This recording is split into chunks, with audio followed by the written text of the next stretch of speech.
You know what you should do today is celebrate, because a new way to celebrate is celebrating the Persian New Year today. A celebration will still be happening over in Scottsdale, but instead of a festival, they're pivoting a little bit to art installations. So Maria is live there with an early preview. Good morning, Maria.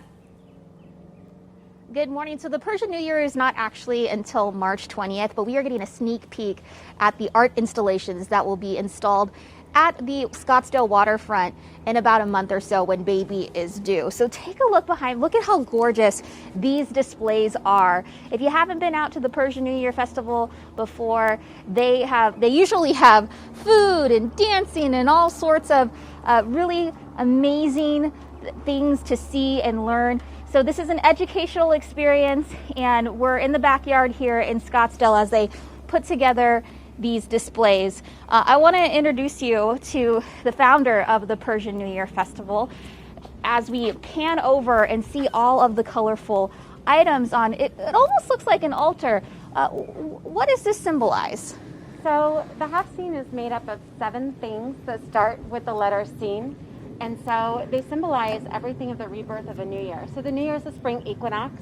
So we have sabze, which symbolizes growth and life, and it's usually wheat. We've got sib, which is apple, and serke, which is vinegar. So you can see there's 7 things that come together, and each thing symbolizes a part of the Persian New Year.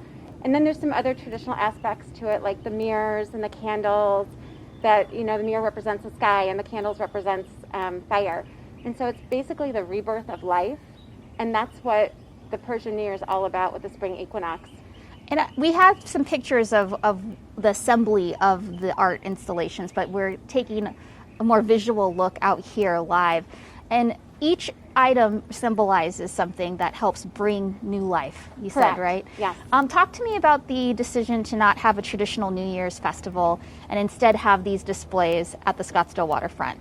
So this is our 3rd annual implementation of the celebration of the Persian New Year in Scottsdale. And we really felt it was important to bring the celebration of life back to the city of Scottsdale and do something. But because of coronavirus, we also had a sense of responsibility to keep it safe. But it gives people an opportunity to come out to the waterfront. It's March 6th and 7th from 11 a.m. to 6 p.m. They can walk. Traffic will be directed in one direction. We have volunteers that are, they've been well-versed in the stringent, enforcing of COVID protocols from the city. And so it's nice for people to come through. They could take a look at it. They can see the celebration. We share our culture with them still.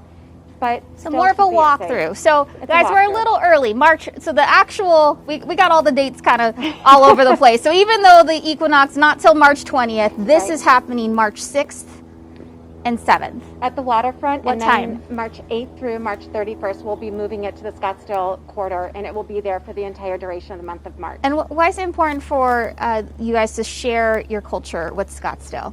This is where we live. This is where we have businesses. We work. This is our home. And so for us, being Persian, we're so proud of our culture. And the spring equinox is celebrated by everyone. It's not just Persians. There's so many people who celebrate it. And it's such an ancient tradition, beginning with the Zoroastrians. So it's just nice to share something happy and fun with our community. Okay, so it's going to be more of a walk by instead of a come hang out and eat with us and drink and experience everything. So thanks so much. So visual. Yeah. I mean, I would take one of these displays and put it in my house. I mean, you've got that screams spring. You've got eggs. You've got grass. You've got mirrors. Super colorful. Thanks so much, ladies. Yeah, thank you. I'll have to do a walk by. I was lucky enough to go to a girlfriend's wedding. She had a big, beautiful Persian wedding years ago, and she had all the great symbolism. They had almonds. I think they had honey for sweetness in the marriage. They fed each other some of these snacks that had all the symbols. So it reminds me of that wedding. It was really cool. And what's nice is it's outside. You can go over to the... Everything has a symbol. Yeah. Very cool. The bahali polo, the kheme, all delicious. Got to get some Persian food too. Thank you, Maria.